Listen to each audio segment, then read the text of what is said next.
Pension fund ലെസണിലെ last portions ആണ് നമ്മൾ discuss ചെയ്യുന്നത്. ഓക്കെ, നമുക്കിപ്പോൾ ഡിസ്കസ് ചെയ്യാനുള്ള പോർഷൻസ് ടോപ്പിക് എന്ന് പറയുന്നത് LIC പെൻഷൻ പ്ലാനാണ്. നേരത്തെ നമ്മൾ LIC അതേപോലെ തന്നെ പെൻഷൻ പ്ലാനിൻ്റെ ഫണ്ട് എങ്ങനെയാണ് ഇന്ത്യയിൽ വർക്ക് ചെയ്യുന്നത് എന്നും മേജർ റിട്ടയർമെൻറ്റ് ബെനിഫിറ്റ് സ്കീമുകൾ ഏതൊക്കെയാണെന്നൊക്കെ ഡിസ്കസ് ചെയ്തിട്ടുണ്ടായിരുന്നു. ഇനി പെൻഷനുമായി ബന്ധപ്പെട്ടിട്ടുള്ള LICയുടെ പ്ലാനുകളാണ് നമ്മൾ ഡിസ്കസ് ചെയ്യുന്നത്. ഓക്കെ, ഇതിൽ വരുന്നത് 4 പ്ലാനുകളാണ്. LIC introduced four pension scheme in the recent past. First one വരുന്നത് Jeevan Suraksha. The next one വരുന്നത് new Jeevan Dhara 1. The next one Jeevan Akshay 4. The next one LIC's Jeevan Nidhi. അപ്പോൾ ഈ ഫസ്റ്റ് നമുക്ക് ജീവൻ സുരക്ഷാ പ്ലാനിനെ കുറിച്ച് നോക്കാം. These plan are deferred annuity പ്ലാനാണ്. അത് പോളിസി ഹോൾഡർക്ക് അവിടെ ഒരു പ്രൊവിഷൻ എന്താണെന്ന് വെച്ച് കഴിഞ്ഞാൽ regular income after the selected term, അങ്ങനെ മാത്രമാണ് നമുക്കതിന്ന് വിഡ്രോ ചെയ്യാൻ പറ്റുള്ളൂ. പ്രീമിയം ഇയർലിയോ ഹാഫ് ഇയർലിയോ അങ്ങനെ നമുക്ക് എപ്പോഴാണോ ഷെയർ ആ ഒരു എംപ്ലോയീസിൻ്റെ ആ ഒരു ഡിസിഷൻ അനുസരിച്ചിട്ട് അയാൾക്ക് മന്ത്ലി പേയ്മെൻറ്റ് ഡിസൈഡ് ചെയ്തിട്ട് ചെയ്യാവുന്നതാണ് through out term of the policy or till earlier death. അപ്പോൾ ഒന്നുകിൽ ആ ഒരു പോളിസി എൻഡ് ആവുന്നത് വരെ അല്ലെങ്കിൽ അയാളുടെ മരണം വരെ എന്നുള്ള രീതിയിൽ അയാൾക്ക് അതിലേക്ക് എന്ത് ചെയ്യാം, എമൗണ്ട് സാലറിയിൽ നിന്നും ഡിഡക്റ്റ് ചെയ്തിട്ട് പെൻഷൻ ഫണ്ട് എന്നുള്ള രീതിയിൽ ഈ പ്രീമിയം അടക്കാവുന്നതാണ്. പിന്നെ അതേപോലെ തന്നെ premium may be paid in one lump sum, ഒന്നുകിൽ ഒറ്റ സിംഗിൾ പേയ്മെൻ്റ് ആയിട്ട് വേണമെങ്കിൽ ഇതിൽ പ്രീമിയം അടക്കാം. അതല്ല എന്നുണ്ടെങ്കിൽ നേരത്തെ പറഞ്ഞ പോലെ ആൾട്ടർനേറ്റീവ് ഇൻസ്റ്റാൾമെൻ്റ് ആയിട്ടും പേയ്മെൻറ്റ് നടത്താം. മെച്യൂരിറ്റി ടൈമിൽ പോളിസി ഹോൾഡർക്ക് ഏകദേശം ഒരു 25% ആണ് അവർക്ക് എൻകാഷ് ചെയ്തിട്ട് ലംസമായിട്ട് കിട്ടുക. ബാക്കി ഒരു 75%, അതായത് ബാലൻസ് എന്ന് പറയുന്നത് അതിനെ കൺവേർട്ട് ചെയ്തിട്ട് മന്ത്ലി പെൻഷൻ എന്നുള്ള രീതിയിലാണ് കിട്ടുക. ഇതിപ്പോൾ അവിടെ ഇങ്ങനെ ആ ഒരു പോളിസി ഹോൾഡർ അതല്ലെങ്കിൽ എംപ്ലോയി മരിച്ചു എന്നുണ്ടെങ്കിൽ അവരുടെ നോമിനിക്ക്, അപ്പോൾ റിട്ടയർമെൻറ്റ് സമയത്ത് 25% അവർക്ക് ലംസമായിട്ട് ആക്സെപ്റ്റ് ചെയ്യാൻ പറ്റും. ബാക്കി ബാലൻസ് എമൗണ്ട് ആനുവിറ്റി ആയിട്ട്, അതായത് LICയുടെ പ്ലാൻ എന്നുള്ള രീതിയിൽ കൺവേർട്ട് ചെയ്യുകയാണ് ചെയ്യുന്നത്. അതാണ് ജീവൻ സുരക്ഷാ പ്ലാൻ എന്ന് പറയുന്നത്. ഡെഫേർഡ് ആനുവിറ്റി പ്ലാനാണ്. അതേപോലെ it allow the policy holder to make provision for regular income after the റിട്ടയർമെൻറ്റിന് ശേഷം പോളിസി ഹോൾഡർക്ക് എത്ര എമൗണ്ട് ആണോ തനിക്ക് റിട്ടയർമെൻറ്റിന് ശേഷം ഇൻകമായിട്ട് കിട്ടേണ്ടത് എന്ന് ഡിസൈഡ് ചെയ്തിട്ട് ഇപ്പോൾ കിട്ടുന്ന സാലറിയുടെ ഒരു ഭാഗം പോളിസിയിലേക്ക് അടച്ചു തീർക്കുന്ന ഒരു മെത്തേഡ്, ഒരു സ്കീം, അതാണ് ഇതിൽ വരുന്നത് ജീവൻ സുരക്ഷാ പ്ലാൻ. നെക്സ്റ്റ് വൺ വരുന്നത് ന്യൂ ജീവൻ ധാരയാണ്. ആൾറെഡി ഉണ്ടായിരുന്നതിൽ ഒരു ചെറിയ ആൾട്ടർനേറ്റീവ്സൊക്കെ വരുത്തിയിട്ടാണ്, പക്ഷേ ബേസിക്കലി അതിൻ്റെ ഫീച്ചേഴ്സിലൊന്നും വ്യത്യാസം വരാത്ത രീതിയിലാണ് ന്യൂ ജീവൻ ധാര വർക്ക് ചെയ്യുന്നത്. ഏകദേശം സെയിം ജീവൻ സുരക്ഷയിൽ പഠിച്ച അതേ പോയിൻറ്റും അതേ സെൻറ്റൻസ് തന്നെയാണ്. അപ്പം ഞാൻ ഇനി റിപ്പീറ്റായിട്ട് ഡിസ്കസ് ചെയ്യുന്നില്ല കേട്ടോ. ദെൻ മൂന്നാമത്തെ പോയിൻ്റ് പറയുന്നത് ജീവൻ അക്ഷയ് 4 ആണ് പോളിസി വരുന്നത്. It is an immediate annuity plan which can be purchased by paying a lump sum amount. ഇപ്പോൾ ഒരു ലംസം എമൗണ്ട് കൊടുത്തുകൊണ്ട് നമ്മളൊരു പോളിസി വാങ്ങിക്കുക, അതാണ് ജീവൻ അക്ഷയ് എന്ന് പറയുന്നത്. The plan also provide for annuity payment of a stated amount throughout the lifetime of the annuitant. ഇനി one time payment അല്ല, ആനുവിറ്റി പേയ്മെൻറ്റ് എന്നുള്ള രീതിയിലാണ് പോളിസി ഹോൾഡർക്ക് എങ്കിൽ അങ്ങനെ ഒരു പ്രൊവിഷൻ കൂടെ ഇതിലുണ്ട്.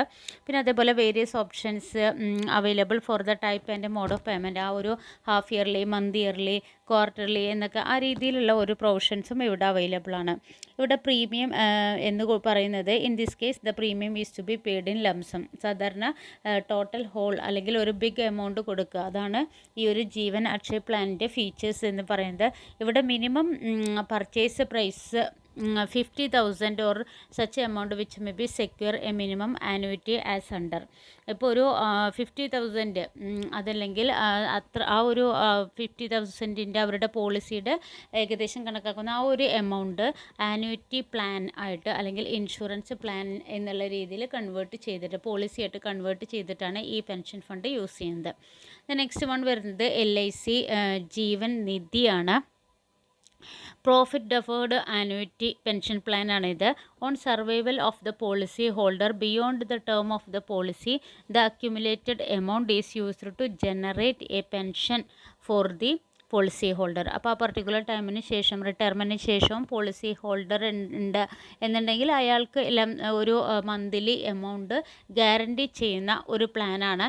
ഇതിൻ്റെ ഒരു പ്രത്യേകത sum assured plus guaranteed addition plus bonus, അങ്ങനെ ഒരു എക്സ്ട്രാ ബെനിഫിറ്റ് കൂടെ ഈ ഒരു പോളിസിയിൽ, ഈ ഒരു പെൻഷൻ പ്ലാനിൽ പോളിസി ഹോൾഡർക്ക് കിട്ടുന്നുണ്ട്. On survival of the policy holder beyond term of the policy the accumulated amount, അവിടെയാണ് ആ സം അഷ്വർ ചെയ്യുന്നത്. അതായത് പോളിസി ഹോൾഡർ ആ ഒരു പീരീഡ് സർവൈവൽ ചെയ്ത് കഴിഞ്ഞു എന്നുണ്ടെങ്കിൽ മാത്രമാണ് ഈ ഒരു ബെനിഫിറ്റ് കിട്ടുക. It is used to generate a pension annuity. The plan also provide a risk cover during the deferred period. അപ്പോൾ ആ ഒരു ഡെഫർമെൻറ്റ് പീരീഡിലെ റിസ്ക്കുകളൊക്കെ കവർ ചെയ്യുന്നതിന് പോളിസി ഹോൾഡറെ ഹെൽപ്പ് ചെയ്യുന്ന ഒരു പ്ലാന് കൂടെയാണ് ഇത്. പിന്നെ അതേപോലെ തന്നെ pension can commence at 40 years. Being pension can commence at 40 years. ഇത്രയാണ് LIC ഓഫർ ചെയ്യുന്ന പെൻഷൻ പ്ലാനുകൾ. നെക്സ്റ്റ് നമുക്ക് നോക്കാനുള്ളത് ന്യൂ പെൻഷൻ സ്കീമാണ് NPS. ഗവൺമെൻറ് ഓഫ് ഇന്ത്യ, അതായത് മിനിസ്ട്രി ഓഫ് ഫിനാൻസ് ആൾറെഡി ഒരു new defined contribution pension scheme introduce ചെയ്തിട്ടുണ്ടായിരുന്നു. അത് replace ചെയ്തുകൊണ്ടാണ്, അല്ലെങ്കിൽ അതിനെ ഒന്ന് അമെൻമെൻറ്റ് ചേഞ്ചസ് ഒക്കെ വരുത്തിയിട്ടാണ് ആൾറെഡി ഉണ്ടായിരുന്ന existing system, deferred benefit existing system ഉണ്ടായിരുന്നതിന് ചേഞ്ചസ് വരുത്തിക്കൊണ്ടാണ് ഈ ന്യൂ ഡെഫേർഡ് കോൺട്രിബ്യൂഷൻ പെൻഷൻ വന്നിട്ടുള്ളത്. ഈ സിസ്റ്റത്തിൽ subscriber to make the optimum decision regarding their future and provide for their old age through the systematic saving from the day he or she start his employment. അപ്പോൾ ഇവിടെ ഒരു വ്യക്തിക്ക് അയാളുടെ career start ചെയ്യുമ്പോൾ തന്നെ റിട്ടയർമെൻറ്റിന് ശേഷം എത്രയായിരിക്കണം അയാൾക്ക് ഓൾഡ് ഏജിൽ പെൻഷൻ, അതല്ലെങ്കിൽ ഒരു ഇൻകമായിട്ട് അയാൾക്ക് എത്രയായിരിക്കണം കിട്ടേണ്ടത് എന്ന് അയാൾക്ക് തന്നെ ഡിസൈഡ് ചെയ്തിട്ട് ആ ഒരു ഒപ്റ്റിമം ആ ഒരു പോളിസി ഹോൾഡർ അതല്ലെങ്കിൽ ആ ഒരു എംപ്ലോയിക്ക് ഡിസൈഡ് ചെയ്തിട്ട് സാലറിയുടെ പർട്ടിക്കുലർ എമൗണ്ട് എന്ത് ചെയ്യാൻ പറ്റും, ഇത്തരത്തിലുള്ള പോളിസി സ്കീമിലേക്ക് അതല്ലെങ്കിൽ പെൻഷൻ ഫണ്ടിലേക്ക് അയാൾക്ക് എന്ത് ചെയ്യാം, മാറ്റി വെക്കാം. അത്തരത്തിലുള്ള സ്കീമാണ് ന്യൂ പെൻഷൻ സ്കീമിൽ പറയുന്നത്. ഈ ഒരു സ്കീം നിലവിൽ വന്നിട്ടുള്ളത് 2004 ജനുവരി 1 ഇത് applicable to all employees to central government. Central ഗവൺമെൻറ്റിൻ്റെ കീഴിൽ വർക്ക് ചെയ്യുന്ന എല്ലാ എംപ്ലോയീസിനും ഇത് ബാധകമാണ്, ഈ ഒരു new pension scheme, except to armed force. Armed ഫോഴ്സിൽ ജോയിൻ ചെയ്തിരിക്കുന്ന എംപ്ലോയീസിന് പക്ഷേ ഈ ഒരു സ്കീം ബാധകമല്ല.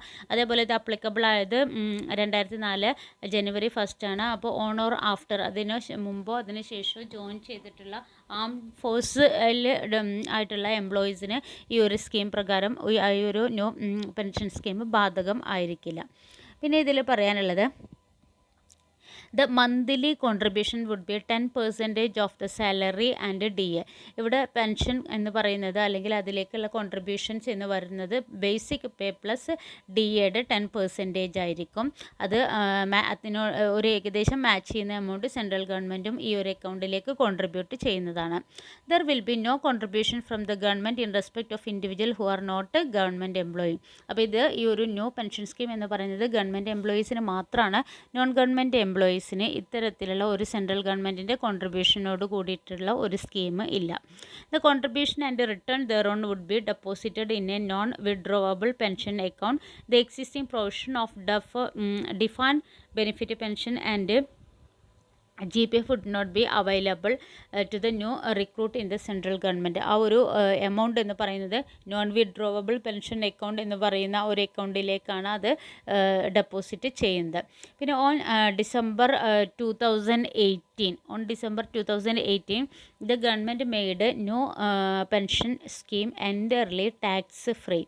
അപ്പോൾ അങ്ങനെ ഒരു ഓപ്ഷൻസ് കൂടെ കൊണ്ടുവന്നിട്ടുണ്ട്. അപ്പോൾ കൂടുതൽ ആളുകളിലേക്ക് ത്രിഫ്റ്റ് അല്ലെങ്കിൽ സേവിങ് എന്ന് പറയുന്ന ഒരു ഹാബിറ്റ് ക്രിയേറ്റ് ചെയ്യുന്നതിന് വേണ്ടിയിട്ട് ഇതിൻ്റെ മെയിൻ ഫീച്ചേഴ്സ് കൂടെ നോക്കാം. അതായത് ന്യൂ പെൻഷൻ സ്കീമിൻ്റെ ഫീച്ചേഴ്സ് 8 ഫീച്ചേഴ്സാണ് വരുന്നത്. ഫസ്റ്റ് വൺ പറയുന്നത് ഇതിൽ പെൻഷൻ എന്ന് പറയുന്നത് 2 ടൈപ്പായിട്ടാണ് പറയുന്നത്, ടയർ 1 ടയർ 2 എന്നുള്ള രീതിയിൽ. ഓക്കെ, നമുക്ക് നോക്കാം. ഫസ്റ്റ് വൺ പറയുന്നത് new pension scheme will work on defined contribution basis and will have a 2 tier. അതിൽ ടയർ 1 ആൻഡ് ടയർ 2 ഇങ്ങനെ 2 ഡിഫറെൻറ്റ് പാർട്ട് ആയിട്ടാണ് നമുക്ക് ഇതിൽ കാണാൻ പറ്റുക. ദെൻ ഫസ്റ്റ് വൺ ടയർ 1നെ കുറിച്ചാണ് പറയുന്നത്. Second point, tier 1 is a mandatory for all government servant. ഇപ്പോൾ അവർ 2004 ജനുവരി 1 അല്ലെങ്കിൽ അതിന് ശേഷമാണ് ജോയിൻ ചെയ്തത് എങ്കിൽ അത്തരത്തിലുള്ള ഗവൺമെൻറ് എംപ്ലോയീസിനെല്ലാം തന്നെ അപ്ലിക്കബിൾ ആയിട്ടുള്ള സ്കീമാണ് ഈ ന്യൂ പെൻഷൻ സ്കീമിൽ ടയർ 1 എന്ന് പറയുന്നത്. ഇവിടെ government servant will have to make a contribution. അവർ ബേസിക് പേ അതേപോലെ തന്നെ അവരുടെ DAയുടെ 10% സാലറിയിൽ നിന്നും എല്ലാ മന്തും ആരാണോ അവരുടെ അതോറിറ്റീസ് വരുന്നത് അവരത് റെഡ്യൂസ് ചെയ്ത് ഈ ഒരു പെൻഷൻ ഫണ്ടിലേക്ക് എന്ത് ചെയ്യും, മാറ്റും, അതായത് അതിലേക്ക് കൺവേർട്ട് ചെയ്യും. ഇത് ഗവൺമെൻറ് വിൽ മേക്ക്. അതേപോലെ തന്നെ ഗവൺമെൻറ് ഒരു ഈക്വൽ കോൺട്രിബ്യൂഷൻസും ഇവിടെ കോൺട്രിബ്യൂട്ട് ചെയ്യുന്നതാണ്. ഈ tier 1 contribution will be kept in non withdrawable pension account. എന്നിട്ട് ഈ amount non withdrawable pension account എന്ന് പറയുന്ന അക്കൗണ്ടിലാണ് കീപ്പ് ചെയ്യുന്നത്. ദെൻ തേർഡ് ഫീച്ചർ പറയുന്നത് it will be tier 2. Tier 2 will be ഓപ്ഷണലാണ്. ടയർ 1 എന്ന് പറയുന്നത് മാൻഡേറ്ററി ആണ്. നെക്സ്റ്റ് വൺ പറയുന്നത് tier 2. Tier 2 will be optional ആണ് and at the discretion of the government servant. Tier 2 contribute will be kept in A separate account that will be withdrawable at the option of the government servant. നേരത്തെ പറഞ്ഞു tyre 1 നമ്മൾ non വിഡ്രോവബിളിലേക്കാണ് ആ amount transfer ചെയ്യുന്നത്. പക്ഷേ tyre 2 എന്ന് പറയുന്നത് അത് description ആണ്. അപ്പോൾ അവിടെ ഇങ്ങനെ ഒരു ഓപ്ഷൻ ഉണ്ട് സെർവൻസിന്, അതായത് അവർക്കത് ഓപ്ഷൻസ് പറയുമ്പോൾ അവർക്കത് വിഡ്രോ ചെയ്യാനുള്ള ഒരു ഓപ്ഷൻസ് അവിടെ അവൈലബിൾ ആണ്.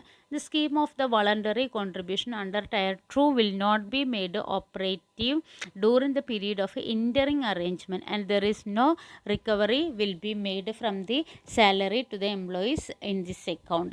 Then നാലാമത്തെ പോയിന്റ് പറയുന്നത് the existing provision of defined benefit pension would not be available to new government servant joining on or after 1/1/2004. അപ്പോൾ 2004 അതിനുശേഷം ജോയിൻ ചെയ്ത ആളുകൾക്ക് ഈ ഒരു existing provision of defined benefit pension പ്ലാനിൻ്റെ ആ ഒരു സ്കീം പ്രകാരമുള്ള ബെനിഫിറ്റ് അവൈലബിൾ ആയിരിക്കില്ല.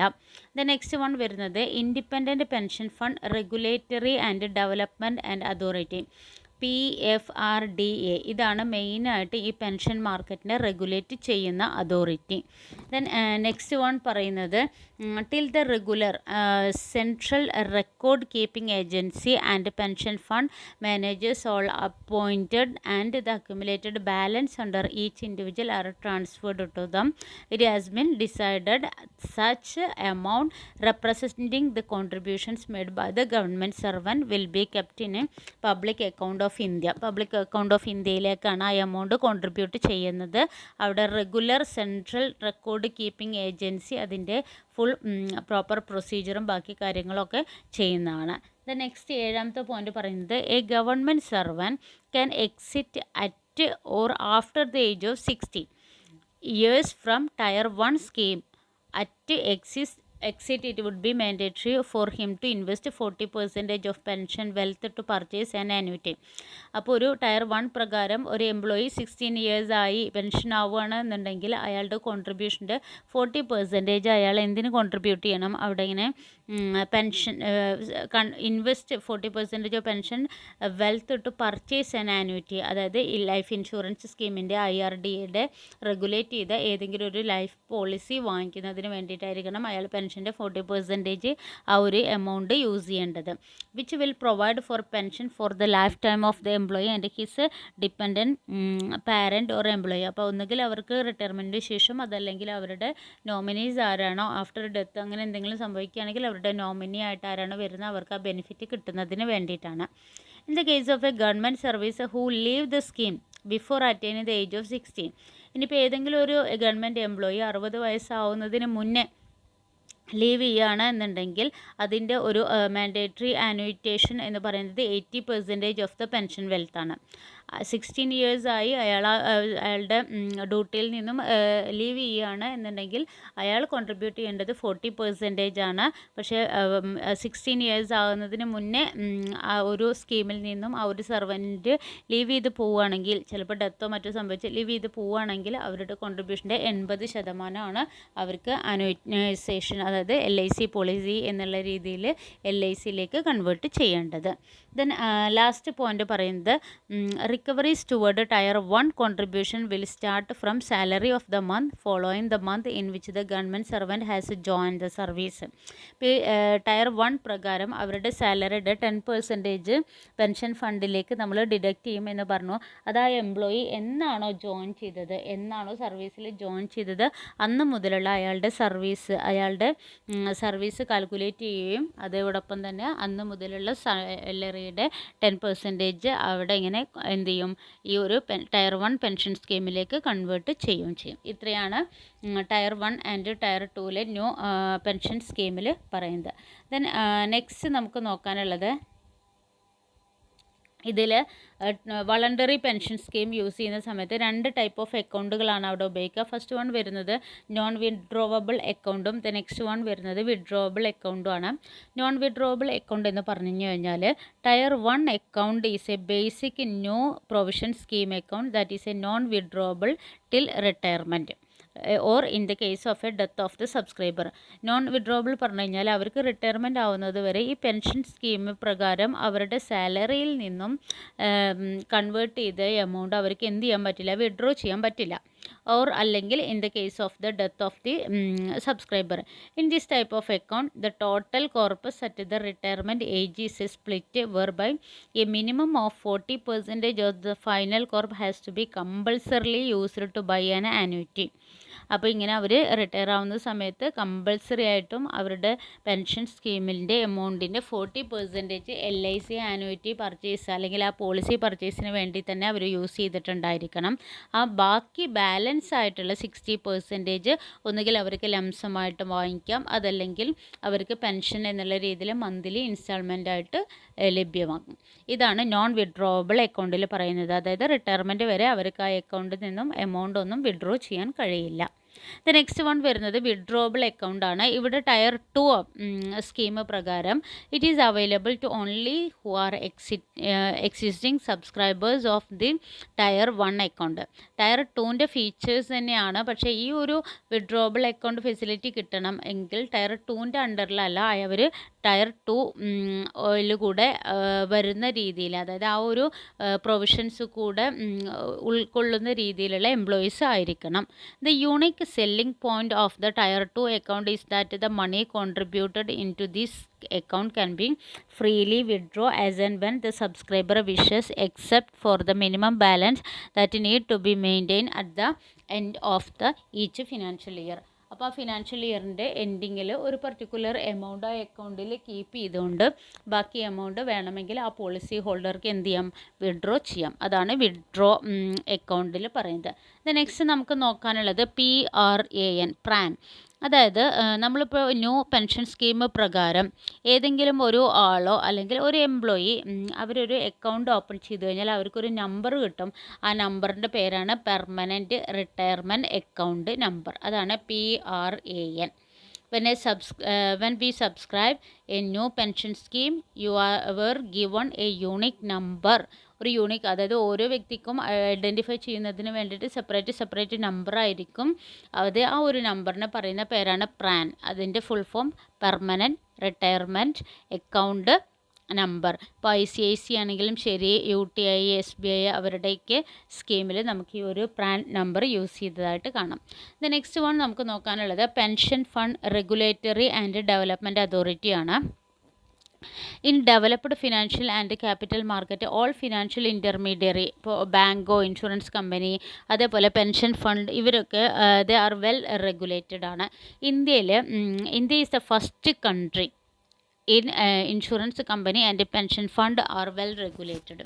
ഇന്ത്യയിലാണ് ആദ്യമായിട്ട് ഒരു പെൻഷൻ സ്കീമിനൊക്കെ ഒരു ഇൻഡിപെൻഡൻ്റ് ആയിട്ടുള്ള ഒരു റെഗുലേറ്റർ വന്ന് ആ ഒരു രീതിയിൽ റെഗുലേറ്റ് ചെയ്ത് കൊണ്ടുപോകുന്നത് ഇന്ത്യയിലാണ് ഫസ്റ്റ് ഇൻട്രൊഡ്യൂസ് ചെയ്തിട്ടുള്ളത്.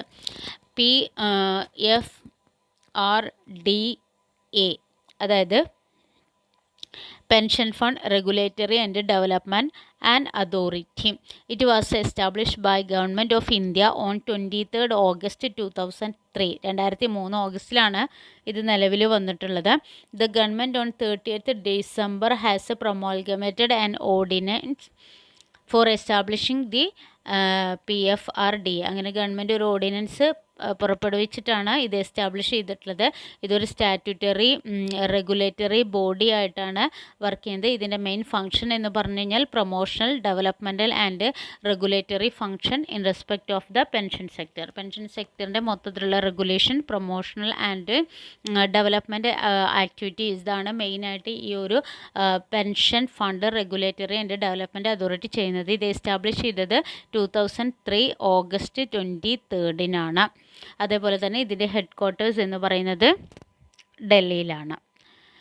ഇനി നമുക്കിതിൻ്റെ മെയിനായിട്ടുള്ള ഫങ്ഷൻസ് നോക്കാം. ഫസ്റ്റ് വൺ പറയുന്നത് regulate new pension scheme. Second one educate the subscriber and general public on issue relating to pension and give training. അപ്പോൾ ആളുകളെ ബോധവൽക്കരിക്കുക, അതിനുള്ള എഡ്യൂക്കേഷൻസ്, ട്രെയിനിങ് അതൊക്കെ കണ്ടക്ട് ചെയ്യുക. ദ നെക്സ്റ്റ് വൺ വരുന്നത് അഡ്ജുഡിക്കേറ്റ് ഡിസ്പ്യൂട്ട്. എന്തെങ്കിലും തർക്കങ്ങൾ വരികയാണെങ്കിൽ, ഇപ്പോൾ രണ്ട് ഇൻ്റർമീഡിയറീസ് തമ്മിലോ അതല്ലെങ്കിൽ ഇൻ്റർമീഡിയറീസും പിന്നെ സബ്സ്ക്രൈബേഴ്സും തമ്മിലോ എന്തെങ്കിലും ഒരു പ്രോബ്ലം വരികയാണെങ്കിൽ ആ ഒരു തർക്കം സോൾവ് ചെയ്യുന്ന ആ ഒരു അതോറിറ്റി കൂടെ ഇത് തന്നെയാണ്. ദ നെക്സ്റ്റ് വൺ വരുന്നത് establish mechanism for grievance redressal of the സബ്സ്ക്രൈബേഴ്സിൻ്റെ എന്തെങ്കിലും കംപ്ലൈൻറ്റുമായി ബന്ധപ്പെട്ടിട്ട് ഗ്രിവൻസോ അല്ലെങ്കിൽ അവർക്ക് എന്തെങ്കിലും പ്രോബ്ലം ഫേസ് ചെയ്തിട്ടുണ്ടെങ്കിൽ ആ ഒരു പ്രോബ്ലം സോൾവ് ചെയ്യുന്നതിൻ്റെ ഒരു മെക്കാനിസം അതും എസ്റ്റാബ്ലിഷ് ചെയ്യുന്നതും ഈ ഒരു അതോറിറ്റിയാണ്. ഇതാണ് മെയിനായിട്ട് pension fund regulatory and development അതോറിറ്റിയിൽ പറയാനുള്ളത്. ഓക്കെ, ദെൻ നെക്സ്റ്റ് വൺ വരുന്നത് pension fund regulatory and development authority ബില്ലാണ്. 2011 ഈ ബില്ല് വന്നിട്ടുള്ളത്. ഈ bill restricted the overseas investment limit in the sector at 26%, but retaining the flexibility to raise this limit by stating that it would not form a part of the legislation. ഈ ഒരു bill പാസ്സായിരിക്കുന്നത് 2011 26% oversea investment ലിമിറ്റിനെ കുറിച്ചിട്ടാണ് ഈ ഒരു ബില്ലിൽ പറയുന്നത്. The pension regulator has opened the door for long-term retirement fund to the real estate sector. അപ്പോൾ ഈ ഒരു ബില്ലോട് കൂടിയിട്ട് മറ്റൊരു ഓപ്ഷൻ എന്ന് പറയുമ്പോൾ അവിടെ ഇങ്ങനെ റിയൽ എസ്റ്റേറ്റ് ഫീൽഡിൽ കൂടെ ഇൻവെസ്റ്റ് ചെയ്യാവുന്ന രീതിയിൽ ഈ ഫണ്ട് യൂസ് ചെയ്യാൻ തുടങ്ങിയിട്ടുണ്ട്. Allowing the pension fund to invest up to 5% of their corp in regular real estate investment trust. അപ്പോൾ ഒരു ടോട്ടൽ കോൺട്രിബ്യൂഷൻ്റെ 5% അവർക്ക് റിയൽ എസ്റ്റേറ്റ് ഫീൽഡിൽ ഇൻവെസ്റ്റ് ചെയ്യാം. ദ നെക്സ്റ്റ് വൺ വരുന്നത് പ്രൊവിഡൻറ്റ് ഫണ്ടാണ്. In order to encourage the saving and thrift from the employees, the government has set up various kind of provident fund. The employee make a contribution to this fund. എംപ്ലോയറും എംപ്ലോയിയും കൂടിയാണ് അതിൻ്റെ contribution വരുന്നത്. The whole contribution എന്ന് പറയുന്നത് ആ ഒരു interest is credited to employee provident fund അക്കൗണ്ടിലേക്കാണ് ഇത് credit ചെയ്യുന്നത്. ഇത് accumulated balance is payable at the time of his retirement. ആ അക്കൗണ്ടിലെ ബാലൻസ് ഒരു എംപ്ലോയിക്ക് അവരുടെ റിട്ടയർമെൻറ്റ് ടൈമിലാണ് അത് കിട്ടുക. വൻ സം അർജൻറ്റ് നീഡ് അറൈസ്. ഇതുമായി ബന്ധപ്പെട്ടിട്ട് നമുക്ക് നോക്കാനുള്ള പോയിന്റ് ഫസ്റ്റ് വൺ വരുന്നത് സ്റ്റാറ്റ്യൂട്ടറി പ്രൊവിഡൻറ്റ് ഫണ്ടാണ്. സ്റ്റാറ്റ്യൂട്ടറി പ്രൊവിഡൻറ്റ് ഫണ്ട് ആ പേരിൽ തന്നെയുണ്ട്. ഇത് എസ്റ്റാബ്ലിഷ് ചെയ്തിരിക്കുന്നത് Provident Fund Act 1925 was enacted to amend the consolidated the law relating to the both the government and Provident Fund Act. Statutory Provident Fund is a setup under the provisions of the Provident Fund Act 1925. This fund is maintained by the government and semi-government, അതേപോലെ തന്നെ local authorities, railway, universities and recognised education institution. ഇത്തരത്തിലുള്ള സ്ഥാപനങ്ങളൊക്കെ compulsory statutory നിയമപ്രകാരമാണ് statutory ആയിട്ട് അവർ keep ചെയ്തിരിക്കേണ്ട provident fund. അതാണ് statutory provident fund എന്ന് പറയുന്നത്. ഇത് setup ചെയ്തിരിക്കുന്നത് provident fund act 1925 പ്രകാരമാണ്. ഈ ഒരു എമൗണ്ട് അല്ലെങ്കിൽ അതിൻ്റെ ഫണ്ട് കീപ്പിംഗ് വരുന്നത് സെമി ഗവൺമെൻറ്, അതേപോലെ തന്നെ ലോക്കൽ അതോറിറ്റീസ്, അതേപോലെ തന്നെ railway, universities, recognised education institutions, ഇതൊക്കെയാണ് മെയിനായിട്ട് ഇവിടെ ഇങ്ങനെ ഫണ്ട് മെയിൻറ്റെയിൻ ചെയ്യുന്നത്. നെക്സ്റ്റ് വൺ വരുന്നത് എംപ്ലോയി പ്രൊവിഡൻറ്റ് ഫണ്ടാണ്. Employee provident fund, this is an organizations it is implemented by the employee provident fund organization of India and established with 20 or more workers working in any one of the 180 plus industry should register with the EPFO. അതായത് employee provident fund organisation of India പ്രകാരമാണ് ഈ ഒരു EPF implement ചെയ്തിരിക്കുന്നത്. N establishment, അതായത് 20 അതിൽ കൂടുതലോ workers work ചെയ്യുകയാണെന്നുണ്ടെങ്കിൽ 180 plus industries ആണ് അവിടെ ഉള്ളത് എങ്കിൽ അവരെന്ത് ചെയ്യണം, EPFOയിൽ രജിസ്റ്റർ ചെയ്തിട്ടുണ്ടായിരിക്കണം. അതേപോലെ തന്നെ ഇവിടെ കോൺട്രിബ്യൂഷൻ എന്ന് പറയുന്നത് ബേസിക്, അതേപോലെ അവരുടെ DAയുടെ 12% പെൻഷൻ ഫണ്ടായിട്ട് അവരുടെ സാലറിയിൽ നിന്നും കട്ട് ചെയ്യുന്ന the cash value of the food allowance have to be contributed to the EPF. EPF എന്ന് പറയുമ്പോൾ ഒരു statutory body of the India government under the labour and employment മിനിസ്ട്രിയാണ്. It is one of the largest social security organisation. അപ്പോൾ employee provident fund implement ചെയ്തിരിക്കുന്നത് employees provident fund organisation of India ആണ്. അത് establish ചെയ്തിരിക്കുന്നത് അല്ലെങ്കിൽ applicable ആയത് 20 അതിൽ കൂടുതൽ എംപ്ലോയീസ് വർക്ക് ചെയ്യുന്ന സ്ഥാപനങ്ങൾക്കെല്ലാം ഇത് ബാധകമാണ്. അവരുടെ സാലറിയുടെ 12% പെൻഷൻ ഫണ്ടിലേക്ക് കോൺട്രിബ്യൂട്ട് ചെയ്യുന്നത്. ഇതൊരു സ്റ്റാറ്റ്യൂട്ടറി ബോഡിയാണ്.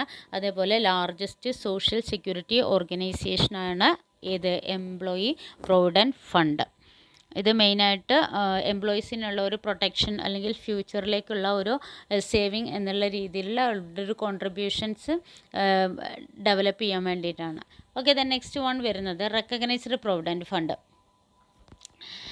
A provident fund which has been expressly recognized by the Commissioner of Income Tax and established under a scheme framed under the Employees Provident Fund Act 1952.